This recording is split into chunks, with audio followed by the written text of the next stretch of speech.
why do we want an energy abundant future to be core to our civilization?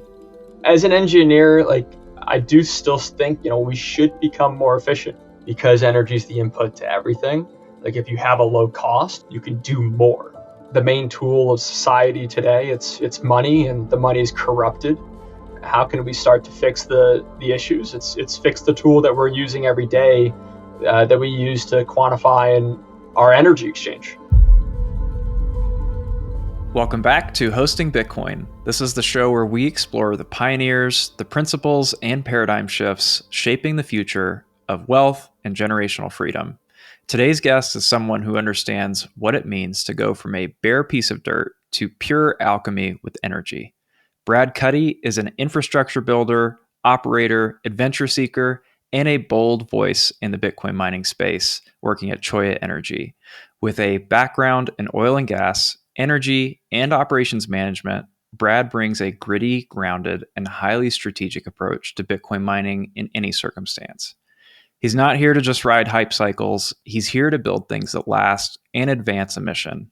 And today, we're going to dive into energy markets, rural revitalization, our shared abundant future, and why Bitcoin isn't just digital money, it's freedom technology. Brad Cuddy, it is an honor to have you on the show. Welcome to Hosting Bitcoin. Bo Turner, glad to be here. Thanks for having me on. You are one of my favorite people to run into in person at any of these events. And the funny thing about seeing you several times over the last few years is that I don't think I've ever spoken to you for more than 10 or 15 minutes at a time. And yet I have the most positive associations with running into you. So I would love it, for the benefit of not just the audience, but actually me this time, to hear, how did you get into this? Why did you start mining?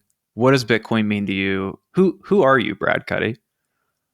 Well, but I want to greatly appreciate that. I'm having a great time in the Bitcoin mining industry and just Bitcoin in general, and so I'm glad I can bring some joy and excitement to things. I'm stoked to be there. Sometimes I really have to pinch myself that this is my job, and I get to work with other passionate, values aligned people. So I'm just every time I'm at these conferences, I'm I get to hang out with all my friends. I get to talk about the cool things that we're doing, I'm doing. And yeah, it's just a great time. But to circle to your question, who am I? Why am I here? That's a long one. Always interested in energy growing up. I thought maybe nuclear when I was going to high school. Then Fukushima happened in 2011. That's when I was graduating high school. I actually went to Penn State thinking I was going to do their 5-year major nuclear engineering and mechanical. Had my doubts.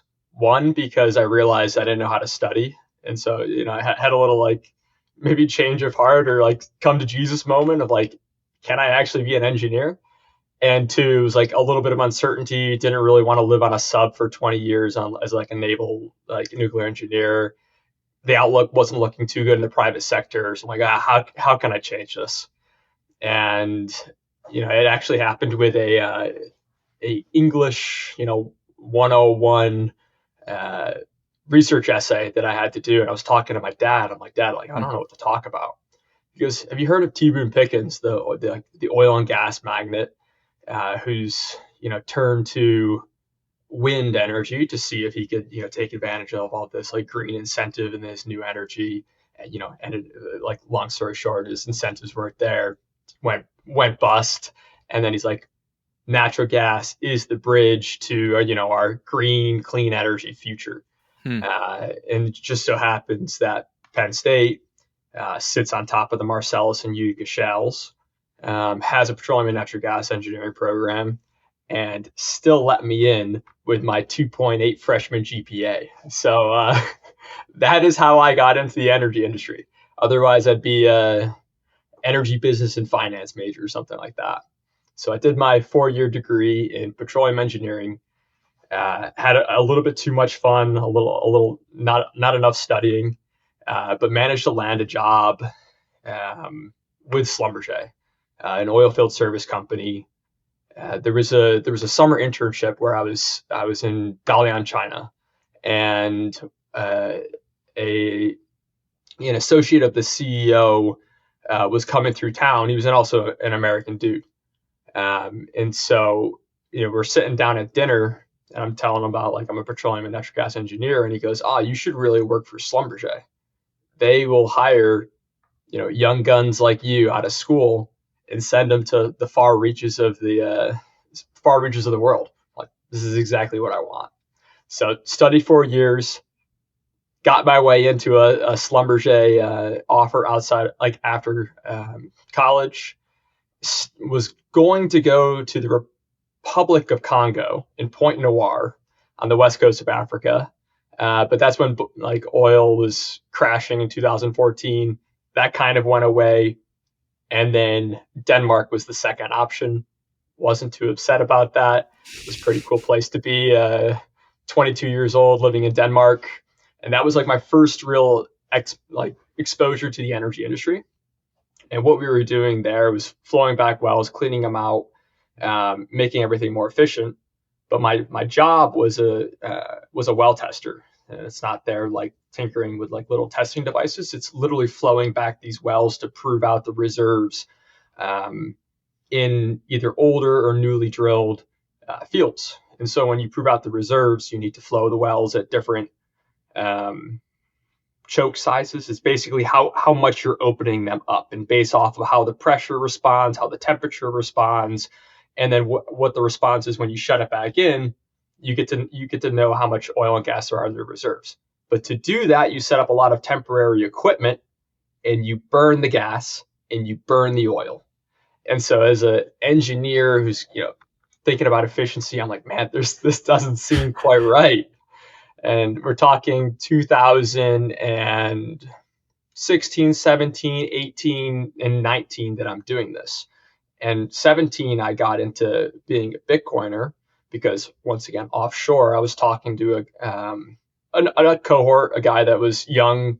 He was, Schlumberger is a service company. We were working for Maersk Oil, which is the oil and gas, like the operator, the owner. Mm-hmm. And so we were talking about, he got into Bitcoin early. He bought ETH at $5 or something like that. And I'm like, I'm out here in a 3-fund portfolio working my ass off, like spending 30 days in the middle of the North Sea. I might as well go for the glory. Got into Bitcoin, had my, I don't want to say, altcoins. Got out of those. It's okay. You can call them what they are. You call them shitcoins? Sorry, perfect. I don't know how, if you got to. I had my journey too. It's okay. It's part of it. Yeah. Figured out what they were, and then, what Bitcoin is, how it's energy-backed freedom money. And then I'm like, okay, I get Bitcoin. I get the energy industry. I started doing some digging, sleuthing around Bitcoin Twitter, seeing what Steve Barber's doing at Upstream Data, seeing what Crusoe's doing. And I'm like, this makes perfect sense. So I became the internal champion for Bitcoin in Schlumberger. I quite literally got our like new ventures research and development team. I put it on their radar, gave presentations internally. When Saylor got in at the beginning and started hosting his Bitcoin for corporations like webinar, I just cold sent that to the CEO and CFO. I'm like, I think you guys would be interested in this. So I was just trying to, I was spending my spare time listening to Bitcoin mining podcasts. I was spending my spare time learning about Bitcoin and, like, talking to people offshore about it. They're like, why are you here, dude? Like, why aren't you going out and doing this? And I'm like, that's a really great question. I had DM'd Steve in 2018 or 19, reached out to Crusoe multiple times. And then when I was living in New Orleans, working out in the Gulf of Mexico, I just so happened to see that Austin Storms had posted that I need somebody who's in Louisiana that's into Bitcoin, that has oil and gas experience, and is not afraid to go, like, deploy and work in the field. I'm like, that's me, dude. That's me. So a couple weeks later, I was done at Schlumberger and starting my Bitcoin mining journey at Great American Mining. And really the gist of it was staying curious, staying interested, learning, talking to as many people as I could, and then just like putting myself out there. And I'll stop ranting for a second if you wanted to. No, that's awesome. So, and you've gone through several different companies in the space. You've gone from seemingly every type of energy source that you could possibly think to mine Bitcoin with. Um, what is different with what you're doing now at Cholla versus when you first got into mining? Because obviously the oil and gas intro was very natural, but Cholla is very different than what you first started doing, right? Yeah, And what is and Cholla as well? that's a good question, and that's a common misconception that you didn't misconceive, because Cholla isn't like a 3 generation oil and gas company, but we mine on grid. We're a participant in ERCOT on the distribution system. But what I going back to what I first started to do, that was with Great American Mining, mostly focused in North Dakota. The interesting thing about North Dakota is, due to some regulatory reasons, well, due to a regulatory reason, and the regulation being you can only flare, I think the number is 9% of your total aggregate gas production. So 91% must be captured. So if you're trying to capture 91%, you have to make sure that you've always got your pipelines um, being functional and not full. But the thing is, you don't control that because the midstream company controls that, and so you're kind of at the mercy of them. And like if you get into a midstream dispute, like if your gas isn't quite to spec, maybe you discover a new field, but a pipeline can't get out there for 2 to 3 years, you're kind of handicapped. And so what we did at Mm. Great American Mining is we're like, hey, we'll buy your gas from you. We'll take it off your books. It's no longer a part of your total aggregate gas flaring. So then you can turn on these wells over here that might be stranded, because you can always hold oil in a tank, right? And then truck that oil to market. And the oil is what you want. The gas, it ranges in profitability, but it's not your main money maker for the most part on these associated oil wells. So you want Mm. the oil, you put that in a tank, you just send trucks logistically. Gas, it's gas. It wants to escape. It wants to expand, wants to blow up. It's volatile. So what do? If it's a waste product, you can't really store it. You don't want to truck it. They've got these massive liquefaction LNG trains, a very complicated system to get it super cold, reduce the volume, but that's just not feasible out in the field. So you burn it. So instead of burning it, we'd come in, we'd buy it for next to nothing, but we get that liability off their books, and then we are mining Bitcoin at a very effectively low rate. And that was, I did that at Great American Mining, and then Great American Mining got acquired by Crusoe.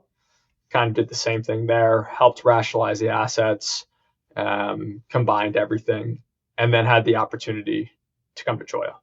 So Troy, like I said, 3 generations, oil and gas, wanting to get back into Bitcoin mining. So Mm. Gideon Obal and who's very prolific on Twitter. If you don't follow, you got to follow.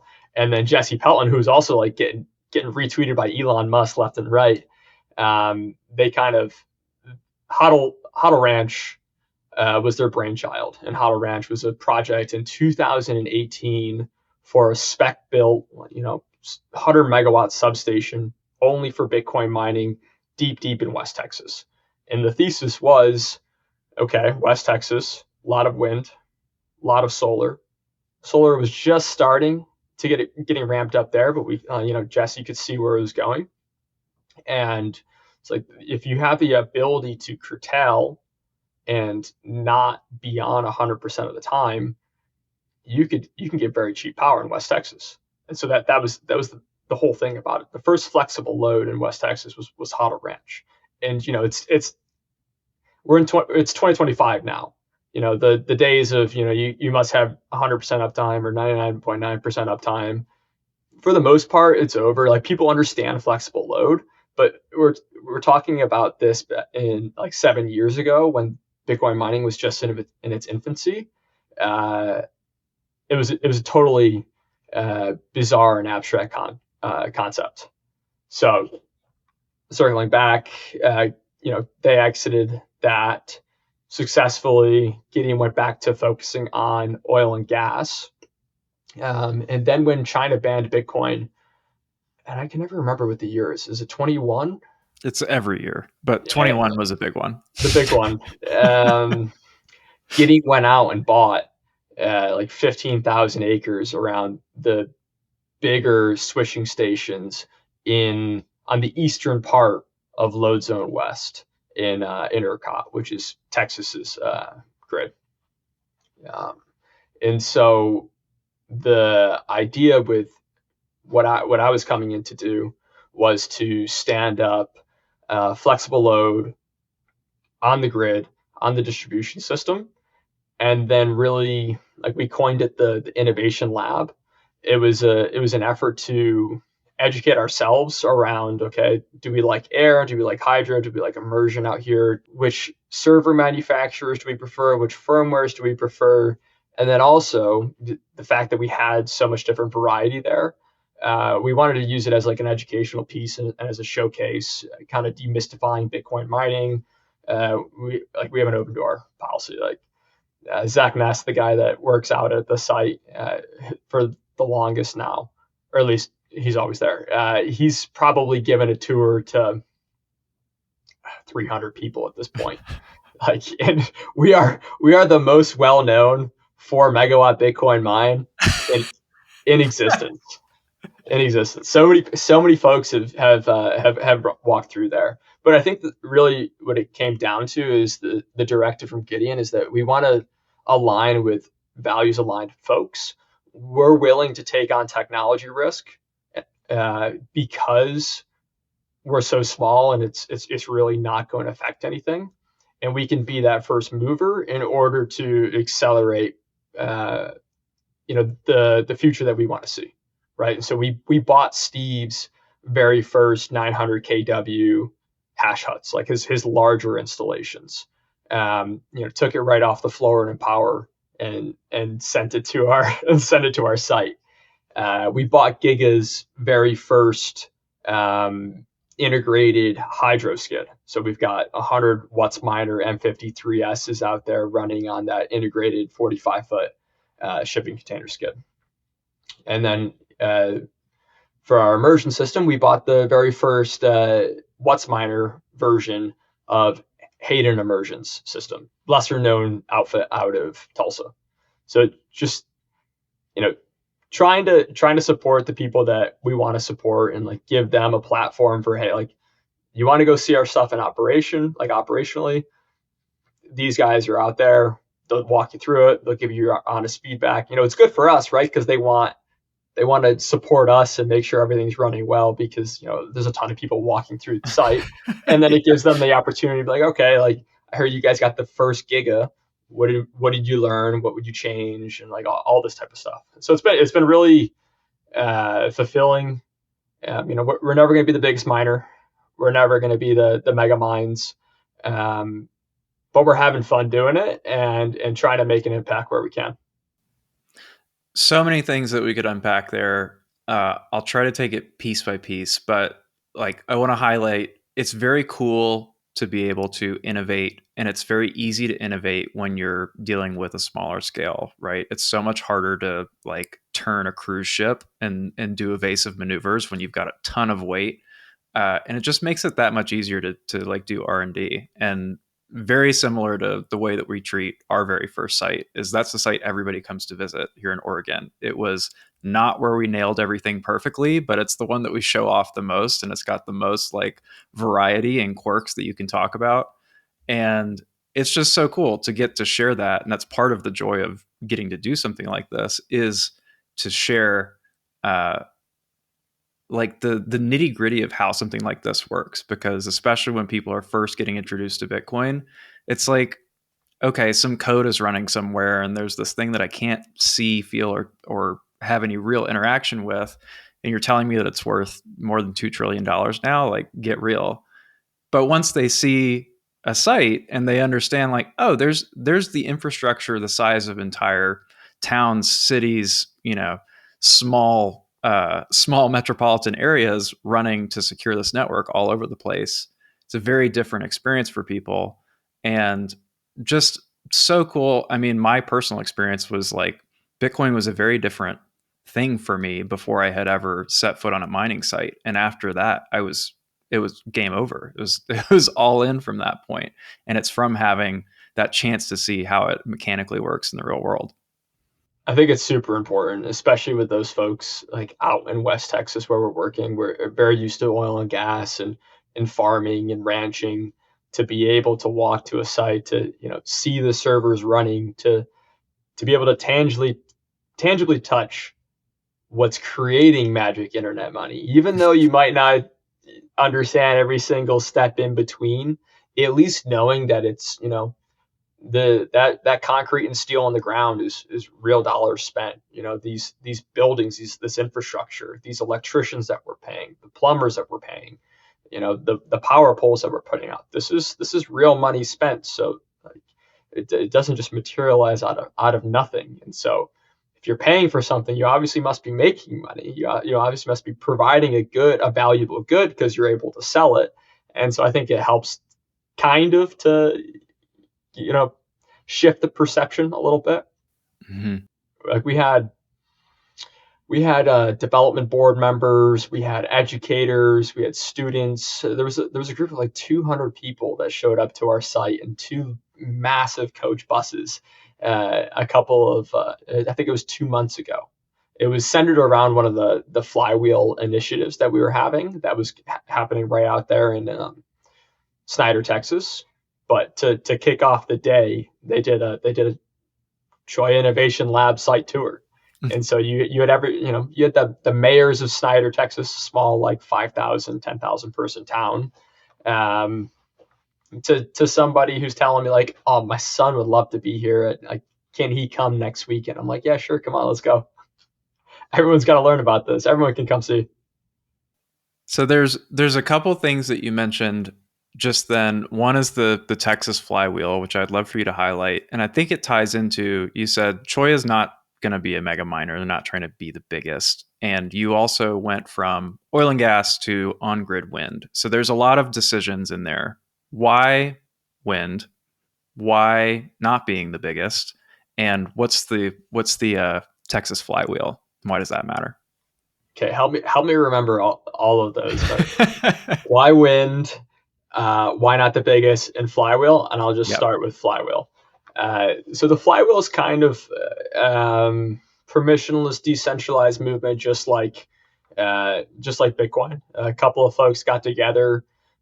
Gideon's pretty plugged in with the Stand Together Foundation. It's been orange pilling them bit by bit over time, and it finally kind of like, with the increased power demand of data centers, and then how closely tied Bitcoin mining is to data centers, they're kind of like, okay, Gideon, like, I think you know what you're talking about. So how can we get involved? How can we help? And so the flywheel initiative is basically around how can we prepare Texas and Texans to capitalize on this massive boom in compute. And the compute could be Bitcoin, and it's already happening in Texas, right? And it's happening all throughout the US, but Texas is one of the epicenters. And then also with AI compute, inference and model training, how can folks prepare for this? Because they're going to go that these model like, to train the models, you need large clusters. Large clusters takes a lot of electricity. The grid, the U.S. grid, really hasn't grown much over the last couple of decades, more or less flatlined. And so, where has the most power production, generation been deployed? Well, it's been wind and solar in West Texas. And so, for us, it's like, how do we let these people know it's coming? How do we demystify it? How do we kind of, like you said, make it real? And for us, it's been relating it to Bitcoin mining and showing the similarities and the cross-compatible skills, and then just trying to get educators involved, trying to get even like as young as high schoolers. Like, this is a career path you can do, and the career paths can be, it can be construction, it can be electrical, It could be network engineering. It could be plumbing. There's so in HVAC systems. There's so many different ways to get involved into this, and so it's really just trying to accelerate the conversation and make sure that the workforce is there to fill the jobs that will be coming to West Texas. Google's already bought a massive site in West Texas, and the rest of the hyperscalers are going to be there. Do these massive data centers and Bitcoin mines employ the most amount of people? No. But is it a well-paying job in an air-conditioned building that has job security, that's going to give you the opportunity to work in a tech or tech adjacent field in your backyard? Yes, absolutely. I would say there's probably a Bitcoin mine within an hour to an hour and a half drive anywhere in Texas. And knowing how large Texas is, that's a pretty crazy statistic. It is the energy capital of the world, right? You've got the wind belt in the United States, goes from North Dakota to West Texas. You've got the solar belt goes from Southern California to West Texas. And then you have the Permian Basin, which produces nearly as much oil as Saudi Arabia, depending on how much they want to turn their pumps on or off, in West Texas. So we're primed with hardworking, industrious people, and just trying to get them involved and get them aware of the opportunity that's already there with Bitcoin mining and that's coming in the total digital compute space. And so the Flywheel sounds like the vehicle. Where do you think, you might have already answered some of this, what do you think CHOA's place in that is? I think CHOA's place in it is as a voice, as a participant. We've been out there, we've hired people locally. This was a greenfield, empty, just grazing land for cows. We came in, and small clarification, we are predominantly wind, but we're not at a wind farm. Mm-hmm. So, and we're not buying behind the meter. We are just a real-time price taker in Load Zone West, which just so happens to be 90% solar and wind, right? And why do we go there? Because it's cheap. Why is it cheap? Well, because the input, the fuel cost to wind and solar is exactly zero, and then there's also tax credits. There's the investment tax credits that are given to solar, so solar can bid in at zero and still make money. And then there's the production tax credits of wind of $28 a megawatt hour. So wind can bid in negative and still make their $28 per megawatt hour. So that's why we've gone to West Texas. We've created jobs. We're a part of the story. We're a participant in ERCOT. We're a participant in the job creation. We're trying to accelerate educators' knowledge around, hey, this is what we're doing. This is the skills that I need in order to run this site, and helping them align their current programs to kind of facilitate their techs to be able to very easily transition to a Bitcoin mining or a data center role right after their technical school or college or high school education. And you're one of the rare people that I've met who's done several different types of deployments and actually been on the operations team. So you're not just thinking about these from a conceptual standpoint, you're actually building, operating, and making sure sites are doing the right thing. And you just mentioned you've got every kind of opportunity that you could wish for in West Texas, and you've got the expertise to do any of them. So a lot of people coming into mining think, well, what should I do? Should I get grid power? Should I go to West Texas and get just on grid market pricing? Should I go behind the meter and get gas deals? And a lot of people don't realize how challenging it is operationally to run a site on stranded gas, or really any kind of gas. Why do you guys pick grid, and what's the difference in terms of setup and costs, and why would you, if you've got everything available to you, pick what you have? Yeah, I think the reason why gas is appealing, one is the optimization, the waste behind it, right? To take a waste product and to turn it into magic internet freedom money is pretty awesome. Yeah. The barrier to entry is a bit lower. You can rent your generators. You can put up a little bit of poly piping. You could buy a little chicken shack, or you can maybe splurge a little bit and get an upstream data integrated system. But your total cost to deploy is going to be probably on the smallest scale is going to be less than the cost of a transformer that you would need for a larger grid connected site. And so I think that's why it's appealing. I think the hard thing about the gas capture is it's hard to get the incentives aligned because you're taking a waste product from them and you're not wanting to pay very much for that. And so they're not incentivized to make sure that your gas stream is always running, right? And then you're also on the back end, you're either renting or owning your generator. If you're renting a generator, then you're exposed to the risk of oil and gas pricing. If we're in an oil and gas boom, everyone needs to rent generators, prices go up. If you buy your own generator, well, congratulations. Now you've got the periodic maintenance to worry about on that. It's not just as simple as,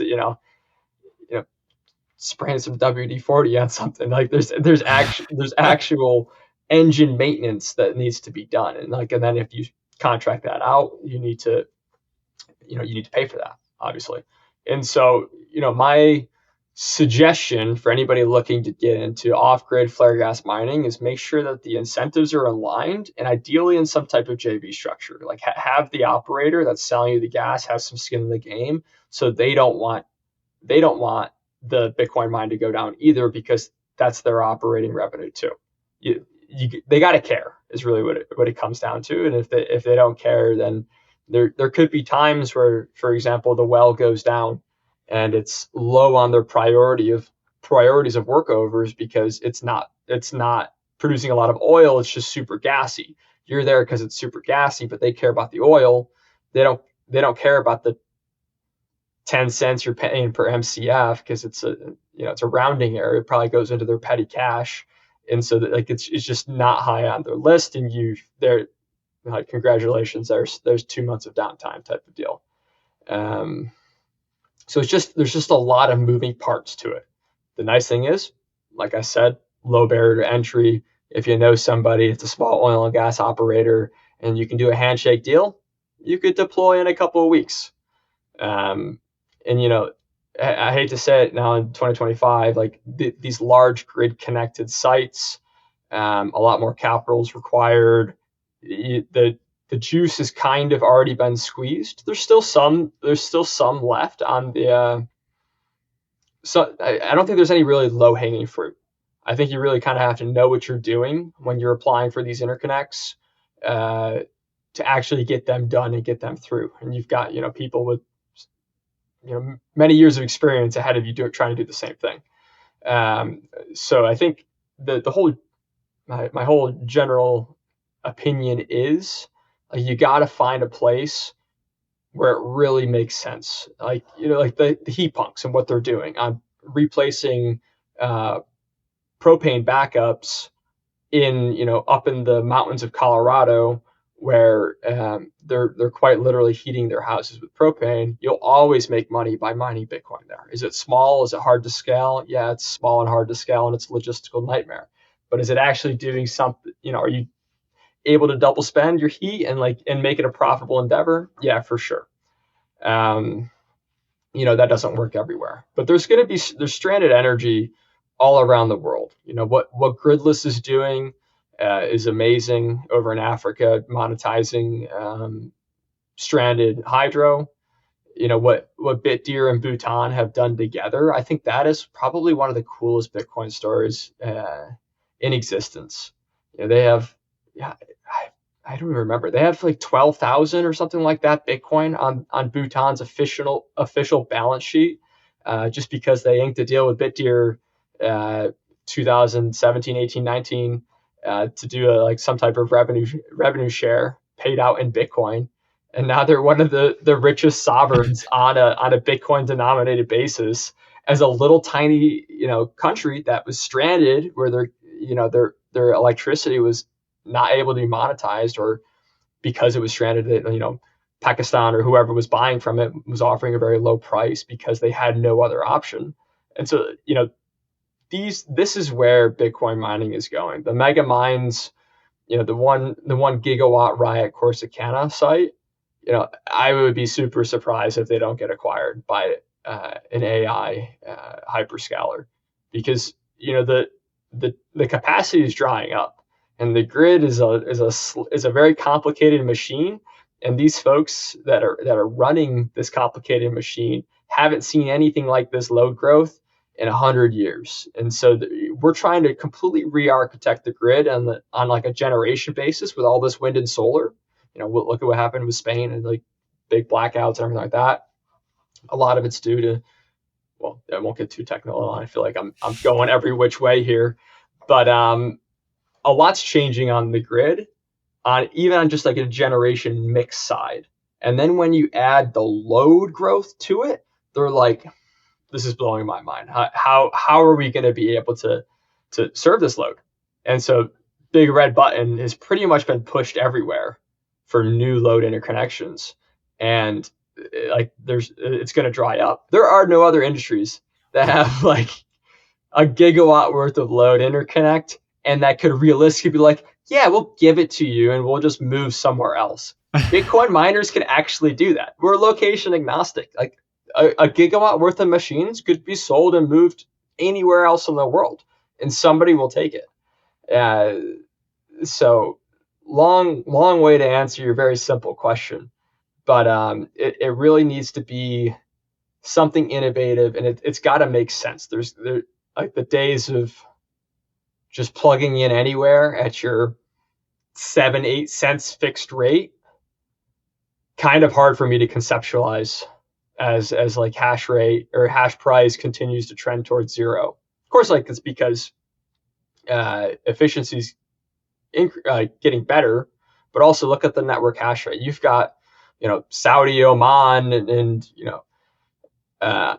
UAE mining in the Middle East for their sovereign wealth funds. Like they don't care what the price of power is. They're just going to mine no matter what. And so I think it's the game is changing, and the game changes quickly, because quite literally 2017, none of these publicly traded miners existed. Like the biggest mine was probably 10 megawatts. It wasn't industrial scale. So we're talking about in 8 years, our industry is completely transformed many times upon itself. And so where it's going next, I have no idea, but stay nimble, stay quick, and just enjoy the ride. It's wild. It's wild to think that a huge site less than a decade ago was a few megawatts, and now that's considered like kind of on the small end. And to your point, like the survivors and the thrivers in the future and now are the ones that are finding essentially waste, and they're mitigating waste. They're finding a place where energy is being generated and there's no way to take it out somewhere else, or they're double spending what otherwise would be a waste product. And that's kind of beautiful, because if you are the force removing waste from the most fundamental system of how we all operate day to day, that just is like, that's like the butterfly effect on steroids. You're having an upstream effect on every single other thing that happens in the world by changing how we use energy and going and making the most of it. And it's really the most important opportunity, is to go find that waste as a miner. I think of it, since we've been watching the latest seasons of Clarkson's Farm lately, like getting goats to go and clean up a bunch of brush in a field. You just have the goats come, they eat it all up, then you move them to another field, and you've got a productive piece of land now that you can use for something else, but they go on to the next resource. Yeah, Bitcoin as a pioneering species to just like go out there and monetize the waste that nobody's willing to take the risk on. I think it's real. I think, Brandon Quittem's, Mycelium Money. That's a great read for anybody that hasn't done it. But, Bitcoin is that pioneering organism that just like, it will go find the waste and monetize it. And monetizing wasted energy is a great thing. Energy is abundance. We need energy. It's the input to everything. And Bitcoin is the purest expression of the consumption of energy. It's energy directly into money. Like otherwise, it's energy plus process equals widget equals money. Bitcoin, it gets rid of all of that, and so that's why we are like the best steward of the most rational consumer of electrons on the grid, because we know exactly what our dollar per megawatt hour break even is. We know exactly the price of energy where it makes sense for us to be on and where it doesn't. I could very easily conceptualize in 10, 20 years as solar penetration just skyrockets across the entire world. Bitcoin mining's hash rate might just follow where the sun is shining as the earth is rotating on its axis, right? Like input, no input cost, no feedstock cost to produce solar is zero. Like the hash rate just goes to wherever the sun is shining.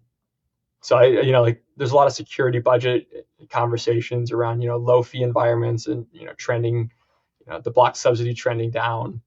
I think that's one thing that I could see as a fix or a solve for it, because there's always going to be waste, and there's always going to be an opportunity to reuse the heat. So the two things of that combined like makes me sleep easy at night when it comes to Bitcoin mining and its ability to continue to secure the network. Have you ever felt like you've done everything right, built the business, made smart investments, and yet there's still one piece missing? If you're someone who believes in Bitcoin but hasn't yet explored mining, let me introduce you to something that most people never even realize exists, and that is fully managed Bitcoin mining with Abundant Mines. We help high net worth individuals like you own industrial grade mining infrastructure without ever touching the machines. It's hands-free, professionally hosted, and designed to generate passive income by turning electricity into Bitcoin every single day. It's tax advantaged, it's asset backed, and for many of our clients, it's become one of the smartest moves that they've ever made in their investing career. So if you're ready to take the next step into real Bitcoin ownership, not just holding, but producing it at a discount, visit abundantmines.com. That's abundantmines.com, and see why this strategy is changing the game for serious investors. What do you think the pathway to a truly energy abundant future is? Because there's a narrative around, oh, we need to be more efficient with our energy use, we need to use less energy. But I would argue, and probably most Bitcoiners would argue, we need to use more and more all the time. Otherwise, we're stagnating as a civilization. But what does that path look like, and why do we want an energy abundant future to be core to our civilization?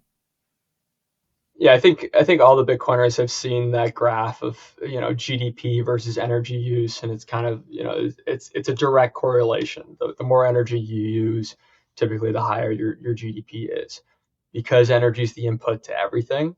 Like if you have a low cost, you can do more. Of course, as an engineer, like I do appreciate the efficiency gains and everything like that. I'm not like, I do still think, we should become more efficient. We should use less energy if we can produce the same result. But then how can we monetize that energy and use that energy that we've gained for something else productive? And so, it's going to be a mix, and it's going to depend on where you are. Texas just happens to be in the wind and solar belt, so you deploy wind and solar where it makes sense, and even where it doesn't make sense now, it will make sense as the future, when maybe not so much for wind, but as solar becomes more and more easily produced, costs are trending down. Solar costs are trending down, battery costs are trending down. It's basically a consumer electronic right now. Think about TV prices. It's going to be the same thing with solar. You're going to get better and better and better, more efficient panels for less and less and less. It's get to the point where it doesn't even matter if you're in, the North Slope of Alaska. You're putting solar panels as your balcony, instead of paying for your railing. Like the solar panel cost is cheaper than it is to put your metal railing up. But I think another important step is to revitalize nuclear in the U.S. There is a need for spinning mass and inertia on our grid systems.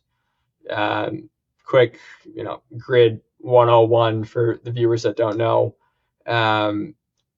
all electricity prior to wind and solar was basically three magnets spinning around and generating electricity via like an inductive magnetic field. And so to replace that with things that don't spin, aka a solar panel, windmills do spin, but they're not synchronized to the grid because everything is spinning at this like to make sure all the sine waves line up correctly. Wind, it's not possible to do that, so they must convert it from AC voltage to DC back to AC, which is running our entire grid system. And so why I say I think we need a revitalization of nuclear is because nuclear, the fuel rods simply boil, whether it's fuel rods or it's molten salt, whatever, boils water. That water, as it comes off, as it's boiled, turns into steam. Steam turns a turbine. Turbine, three magnets spinning around, generates electricity. So what nuclear can do, it can be, our zero carbon, abundant, base load, always spinning, always going kind of support. It's like a shock absorber. Because you have that spinning mass, the variances in frequency, variances in voltage matter less. And so there's a reason why in ERCOT, even if it's a super windy and super sunny day, they actually don't let the renewables go above 75%. They keep the rest as thermals, which is nat gas, coal, and nuclear. So they want to make sure that the inertia, you can call it a cushion, stays in the system. And then, hydro does the same thing. It's spinning a turbine. So in a place with abundant water and a lot of hydro, like you guys have up there in the Pacific Northwest, the mix is going to look different. The mix is going to look different in New York State, where they've pretty much tapped out as much hydro as they can with like Niagara Falls, but they're still running like 50% dual fuel, which is essentially just diesel. And they don't have a huge wind resource. So they're like, we've got a lot of climate goals. We've got a lot of mandates, but I think it needs to be rooted in reality, right? Because like when the grid shuts down and power turns off, a lot of times that happens in extreme weather events, and then when that happens in extreme weather events, people and lose power, people die. People died in Winter Storm Uri. Generally, like the elderly that couldn't, get somewhere safe because their thermostat is broken. But we've been accustomed to the luxuries, and to just pull the plug based off of mandates by bureaucrats that don't have a good understanding of how our grid actually works. Like I said before, it is the most complicated machine. It's kind of asinine. Like quite literally, the entire Western, there's only three basically systems in the United States. It's the Western Interconnect, it's the Eastern Interconnect, and it's ERCOT. There are different ISOs within it, but they're all synced together. They're one event in Maine could cascade all the way down to Florida if it's bad enough. So what happened in Spain could happen to us too. What we have, thankfully, is a fantastic mix because we're so geographically diverse. But I think, energy abundance is going to depend on the resources available. It's about squeezing out those efficiencies as it makes sense, like within your locale. The Midwest, it's going to have lots of wind. California, it's going to have lots of solar and battery. It's just going to depend. And the thing that's going to help us on our way is that solar and batteries are just continuing to trend down in the cost curve. And so where it might only make sense at a current latitude now, that latitude is just going to move up and up the globe, or down, depending on if you're southern hemisphere, to where it's going to make sense everywhere. And you're going to see solar ubiquitous. I can't wait until you have it on, over parking lots, shading my car. I'm still going to be driving my 6-speed Subaru STI 5-door, but at least shading my car, making sure it's not heating up in the Texas sun. The people driving EVs can plug it in when they're walking into, their grocery store. You get free charging if you just scan your receipt. Like this is the abundant future that I want to live in. And because I think mining is a beautiful puzzle piece in that super complex interconnected system that you just described. Where does mining fit into that? Mining's that price responsive flexible load.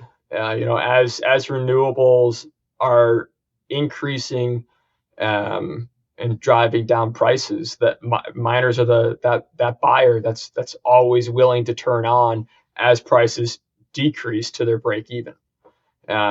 So that's quite literally what we're doing in West Texas. Like right now, we're running older gen machines, S19J Pros, 100T, nothing crazy. Our break evens, don't quote me on this, like around $80 a megawatt hour, which is 8 cents a kilowatt hour. That's what you're gonna get at a lot of like pretty competitive hosting places. But we're not playing that 99% game. We're just playing that we are going to take the excess and then off as soon as it exceeds the residential rate. And you could have pockets of these. I can see a distributed system that really starts to take over the U.S. grid, especially with solar. That's a very easy way to distribute solar plus battery. Distributed systems even more. And there's a real cost to deploying these transmission lines. Nobody wants to put them in their backyard. Nobody wants to give the right of way. We have great property rights in the United States, and so things will be fought tooth and nail. So I really think the best way to do so is to distribute the generation source instead of trying to like pile all the generation into the place that it makes the most sense and then distribute it from there. Just because it's just hard to do. Like Texas is undergoing this massive 765 kilovolt, which is going to be double the 345 that it currently has. I don't know what your maximum system voltage is up in the Northwest, but I think it's also 345. Yeah, so they're going 765 like us. Let's push these gigawatts, but it's gonna cost billions of dollars, right? And a lot of it is going to be to serve. I mean, it is to serve the Permian Basin, the oil and gas industry. So it makes sense. Like spend money on electricity infrastructure to produce more energy. Like, okay, that sounds good. But eventually, it'll be used to serve, the DFW, the Houston, and the Austin, San Antonio metroplexes. When there's plenty of rooftops, there's plenty of parking lots. As batteries are able to, pick up the slack. And like you just integrate Bitcoin mining into that because we can go anywhere. We are completely location agnostic. We might not like how hot it is because the miners might be underclocking a little bit. We might not be getting the best performance. And we might have to change out a couple more fans. But we could quite literally, with a Starlink connection and an energy source, we can go anywhere. And that's probably one of the coolest things about Bitcoin because no other industry can do that. So I know you not just as a competent operator, manager, engineer, but also someone who comes from a really intentional place with what you choose to spend your time and energy on. What we've thrown around the phrase "be the change." What does that mean to you? How does it apply to how you're choosing to spend your time and energy nowadays? Man, I wish I remember who I first heard that from because I have parroted it so much. It was Michael Scott. Wayne Gretzky, Michael Scott. But like be the change, BTC, Bitcoin. It makes perfect sense. And I think I want to put my time and effort, as I'm sure like through our conversations you do too, in creating the world that I want to live in. And what is the world I want to live in? Like more empowered, more free, more sovereign individuals. How can that happen? I think we all think, we all hear fix the money, fix the world. It might be a little hyperbolic, but what is the main tool of society today? It's money, and the money is corrupted. And so how can we start to fix the issues? It's fix the tool that we're using every day, that we use to quantify and our energy exchange. And so to take my passion for the energy industry, combine that with Bitcoin, be able to work in it, I think it's super important. I'm constantly talking about Bitcoin to people. Over my 8 years in not in the industry, but 8 years of like learning about Bitcoin. I've learned a lot about myself, about other people, their needs, their wants. It's been a great tool for me for self discovery and just like discovery the world. I'm an innately curious person, and so it's helped me go down so many different rabbit holes. But to be able to, as my job, help educate folks in West Texas about Bitcoin mining, to talk to provide jobs and meaningful careers to folks that live in West Texas that are Bitcoiners, that have skills that align with Bitcoin mining, is incredible. Um, I'm I was just down in Costa Rica, Bitcoin jungle, uh, and seeing folks living on a completely Bitcoin standard was so incredible to me. I felt so empowered. I'm like, by using fiat money, you are voting for their system. By holding any dollars, you are saying I am okay with what we're doing right now as a society, and how we are being extracted from. And so as I'm like re-radicalizing myself from the from the initial go crazy Bitcoin, like that's all I talk about. I'm kind of back there already. Like I have the opportunity to try, like I said, a 3 generations oil and gas company. When I got in here, it wasn't a Bitcoin company. um, Gideon and Caleb, the leadership, or the family owners, they're Bitcoiners, but it's a little bit weird to say, hey, like, to your employees, hey, you got to learn about Bitcoin, like this is super important, like you must do this, like download this wallet here, let me send you some money. It was, it wasn't happening, but I took it upon myself as soon as I got the CHOA. Like I've gotten 80% of the people on River. Like we're like operationalizing Bitcoin rallies, holding like lunch and learns. Like I just want people to know about the tools that are out there for financial empowerment. And like I was just in Africa for the Africa Bitcoin conference, and it was so refreshing to see people talking about savings for their communities, and the tools and the softwares that they're building in order to empower Africans, like Tando. And this is a huge side note, but like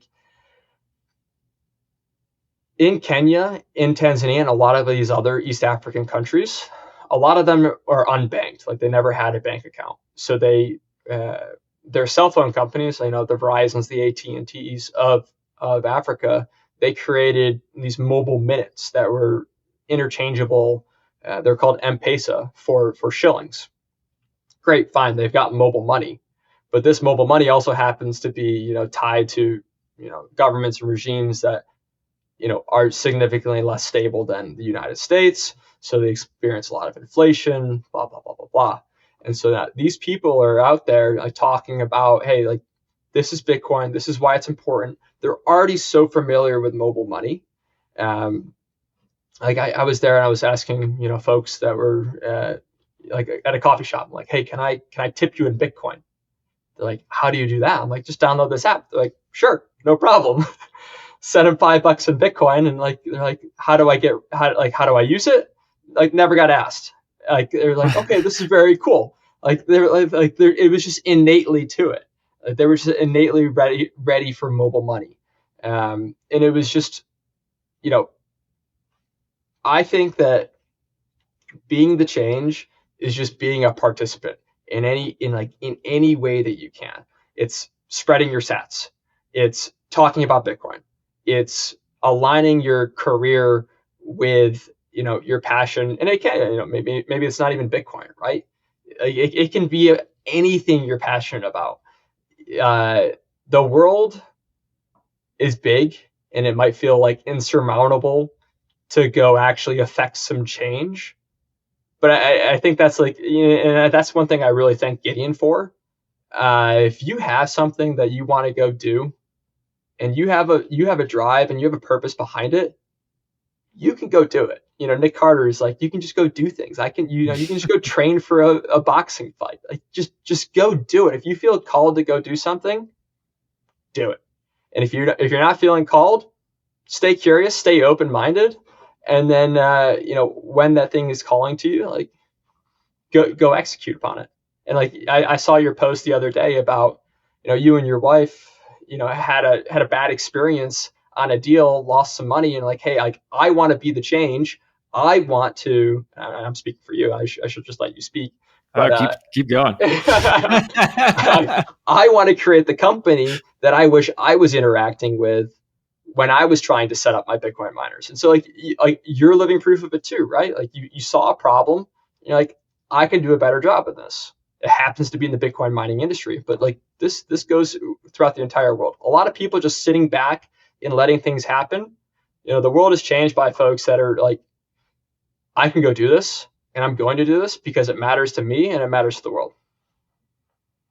The cool thing about that too is it doesn't take very many passionate and aligned people to have huge impacts. Like you don't need millions of people to be on board with you. It can be a very small group of people who are dedicated, giving all of their energy and focus, and are highly aligned to make huge changes. And in fact, it's often been very small teams of people that have made some of the largest changes in how the world works, which is very cool, because you could always be at any moment living through that and interacting with the other people who are on that like SEAL Team 6 type, very small, tight-knit group of people who are all just sharing a vision and not surrendering to, well, it's just the way things are, and actively seeking to reshape the way that things work so that it can be better for the people behind them. Yeah, I mean, think about the energy not monetized if abundant minds didn't exist, the jobs not created, the Bitcoin not secured in the United States, instead went elsewhere, right? Like you've put shovels in the ground and built something, and like it was based off of a mission. It's incredible.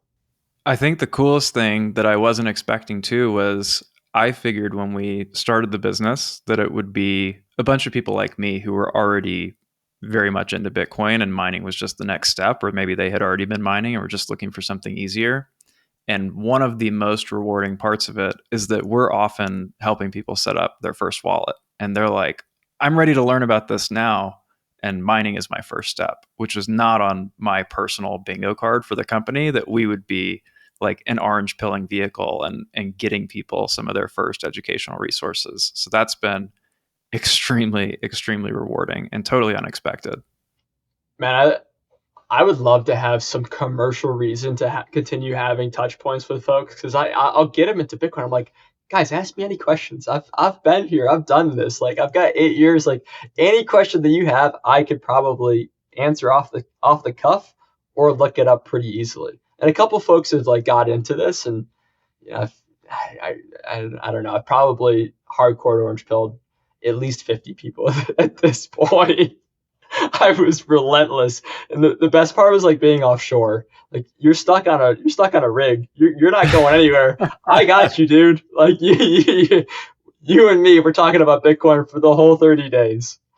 But yeah, it's awesome that like via Abundant Minds, like you have the opportunity to like speed up education, because there's other reasons to get into mining, like tax reasons, depreciation, whatever. And everyone gets in for a different reason. For some people, the mining aspect kind of feels like, we know this, not like passive income, right? It's passive if someone's doing it for you. Exactly. We know it's very active as an operator. But yeah, if you're paying somebody to operate, yeah, sure, it's passive sats flow, and like, doesn't it feel good to see like dollars out, sats coming in, yeah, of course. And it's more akin to maybe a dividend investor or something like that. And so there's a piece for everybody. But I think my favorite word that I've learned today is re-radicalized.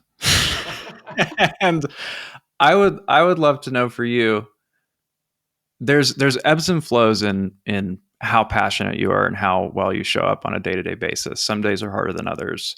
Has there ever been a time when you've thought of getting out of being in this space, or where you almost walked away from this being what you gave your time and energy to? yeah, for sure. Like at the Crusoe, like when Crusoe acquired GAM, it was in pretty much the depths of the bear market. We're talking 16K Bitcoin.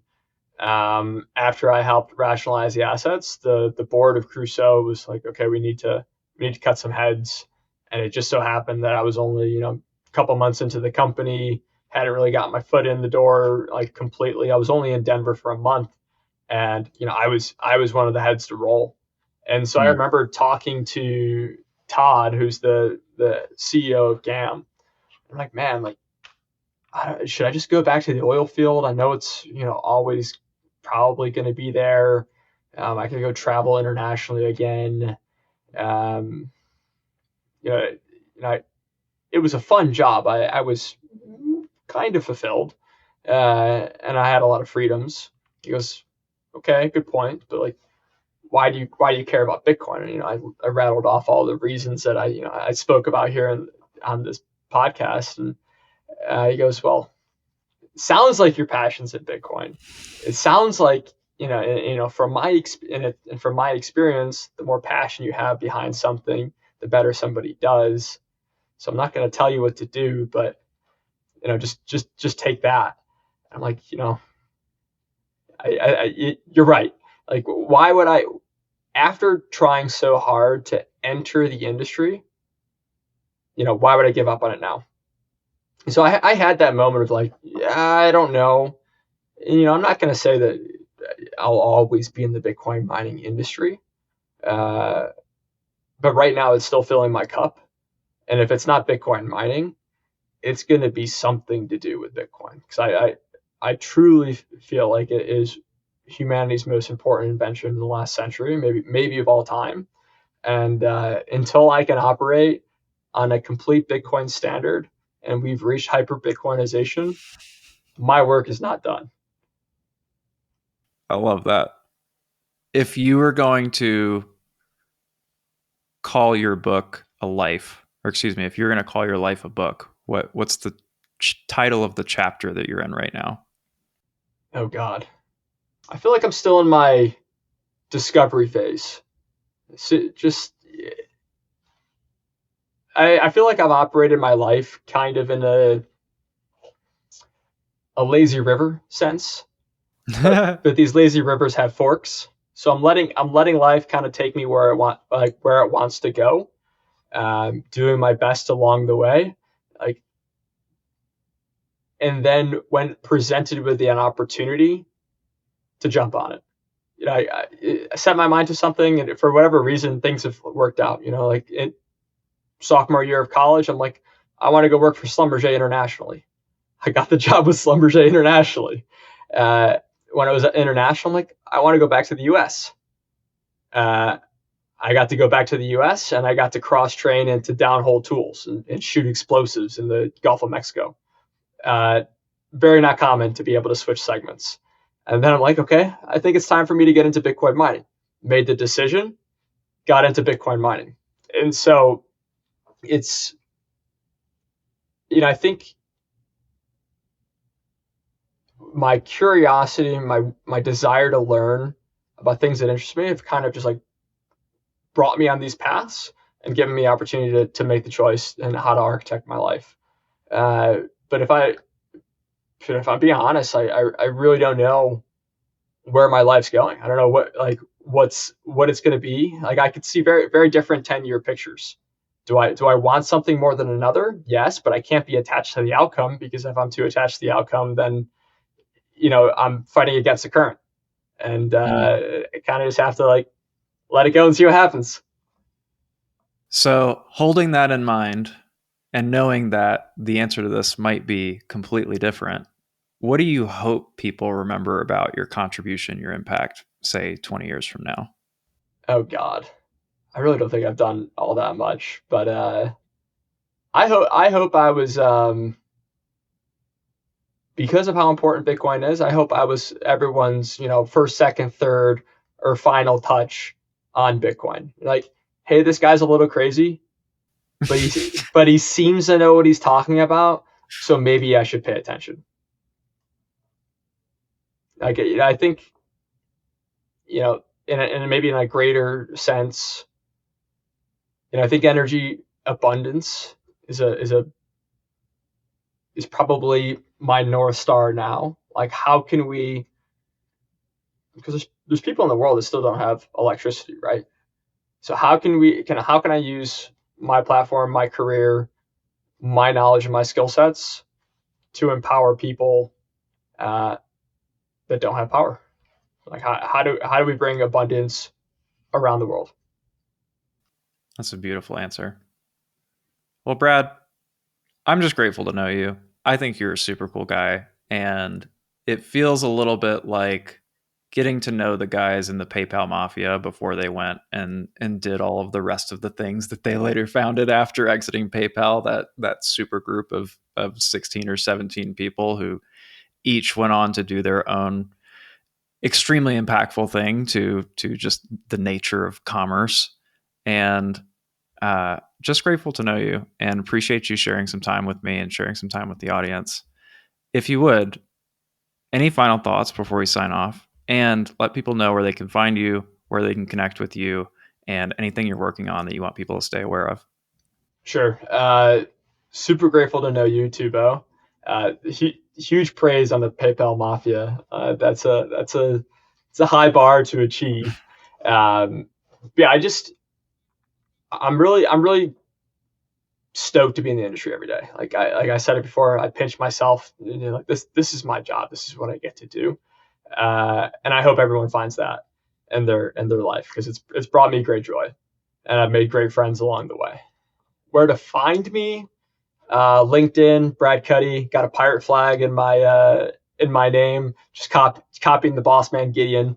So you look him up too. He's a grade A LinkedIn ship poster.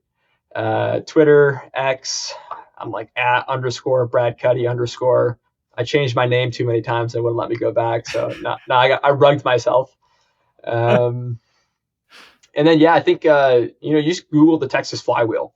I don't own it, right? It is just a movement. It is like, how do we bring energy abundance? How do we bring prosperity? How do we bring compute? How do we bring this new digital age and digital compute ecosystem, not just to Texas, but to the entire United States? We're fighting, a proverbial AI arms race and battle versus China and the rest of the world. And I don't want to be too hyperbolic again, but it's important for us. And so any way you can get involved in like the future of energy abundance, I think it's a super important step and a super important topic of today's day and age. And that's why people are talking about it, right? Like there's a reason. Yeah, I'd say that's it. Like, I really appreciate your time, Bo, and having me on. I'm sorry it took so long to wrangle me, but at CHOA, because of the many different hats that I wear, it's like I feel like I'm a squirrel with a scatterbrain sometimes. You're a man in high demand. And on the lightest note, something that I forgot to ask you because I genuinely don't know, and I'm constantly out of the loop because everything's running too fast. The senior director of adventure at Vibes Capital Management, is this a real thing, or what is this? Just so I can be included on the inside joke. I submitted my application via very official Twitter post. But yeah, I think Vibes Capital Management is just trying to capitalize on the vibe shift. We're gonna win, right? Like, it's happening, and so it's how do we get people like Stephen Lipka to get people outside and into the sun, and like, how do I inspire people to go take on more adventure in their life? Yeah, Submit your application, Bo. Like, see, like we need you in there. Gideon's the great intern. I'll All vouch right. for you. In my spare time, in whatever spare hours I have, I can be a portfolio manager at Vibes Capital. There you go. Appreciate the good word. You just got to ship us on Twitter. That's it. Check. Sweet, man. Well, thank you for sharing your time with us. And until next time we have you on, really appreciate you and look forward to seeing you again at the next event. Thanks, Bo. Appreciate it and a pleasure.